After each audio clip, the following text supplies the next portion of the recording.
A história de Gamaliel aparece no Novo Testamento, mais especificamente no livro de Atos dos Apóstolos. Ele foi um importante mestre da lei judaica e pertenceu à seita dos fariseus. Gamaliel era um respeitado doutor da lei e um membro do Sinédrio, o Supremo Conselho e Tribunal dos Judeus em Jerusalém.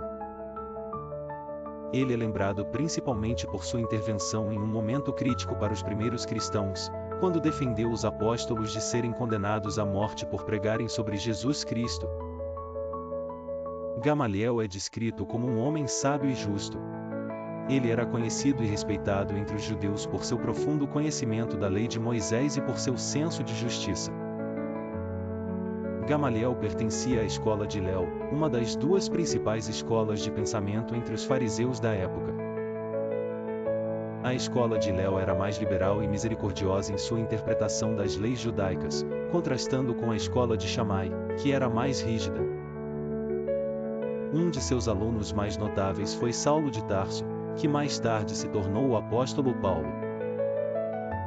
Em Atos 22h03, o próprio Paulo menciona que foi educado aos pés de Gamaliel, destacando a influência de Gamaliel sobre ele e sua formação religiosa.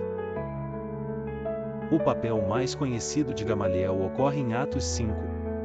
Após a ressurreição e ascensão de Jesus, os apóstolos começaram a pregar ativamente em Jerusalém sobre Jesus como Messias. Suas pregações e milagres atraíram muitos seguidores, mas também despertaram a hostilidade dos líderes religiosos, especialmente entre os saduceus, que eram influentes no Sinédrio e se opunham aos ensinamentos sobre a ressurreição dos mortos. Os apóstolos foram presos pelas autoridades judaicas por ordem do sumo sacerdote e levados ao Sinédrio para serem julgados. O conselho ficou furioso com os apóstolos, principalmente Pedro e João, que insistiam em afirmar que Jesus era o Messias. O Sinédrio queria condená-los à morte, mas foi então que Gamaliel se levantou e interveio com uma abordagem cautelosa e sábia. Gamaliel pediu que os apóstolos fossem retirados da sala para que ele pudesse falar ao conselho sem a presença deles. Ele então deu ao Sinédrio um conselho memorável, mostrando seu discernimento e cautela: Israelitas, considerem cuidadosamente o que pretendem fazer a esses homens.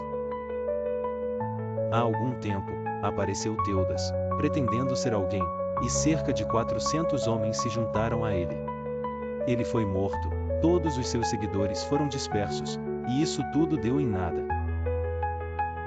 Depois dele, na época do recenseamento, apareceu Judas, o Galileu, que levou muitos do povo a segui-lo. Ele também foi morto, e todos os seus seguidores foram dispersos. Portanto, neste caso atual, eu lhes digo: deixem esses homens em paz. Soltem-nos. Pois se o propósito ou atividade deles é de origem humana, fracassará. Se vem de Deus, vocês não serão capazes de impedi-los e se encontrarão lutando contra Deus. Atos 5:35 e 39. Gamaliel lembrou ao Sinédrio sobre movimentos anteriores que surgiram e fracassaram. Ele mencionou Teudas e Judas, o Galileu, como exemplos de líderes revolucionários que reuniram seguidores, mas cujas causas se desintegraram após suas mortes.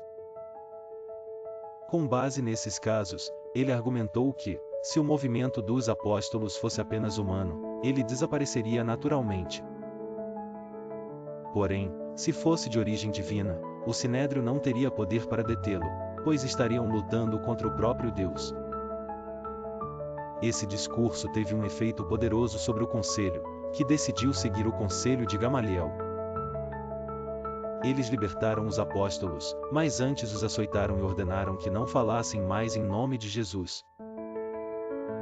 Contudo, os apóstolos continuaram a pregar com ainda mais coragem e determinação. Gamaliel é lembrado como uma voz de razão e moderação em um contexto de grande intolerância e hostilidade em relação aos primeiros cristãos. Sua intervenção foi crucial, pois evitou a execução dos apóstolos, o que poderia ter mudado o curso do movimento cristão nascente. Ele era amplamente respeitado entre os judeus, tanto que é mencionado no Talmud, um texto central do judaísmo rabínico, como um dos maiores mestres de Israel. Após sua morte, O Talmud registra: quando Rabban Gamaliel, o ancião, morreu, a glória da Torá cessou e a pureza e a santidade desapareceram.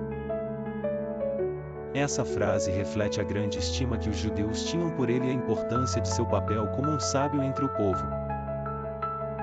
A influência de Gamaliel é percebida na vida de seu aluno, Paulo, que se tornaria um dos maiores missionários do cristianismo. Embora Paulo tenha começado como perseguidor dos cristãos, sua educação sob Gamaliel pode ter plantado nele um senso de respeito e entendimento da lei e da justiça, o que mais tarde influenciaria seu ministério. Ao mencionar Gamaliel, Paulo demonstrava o respeito que tinha por seu mestre e a profundidade de seu conhecimento das tradições judaicas.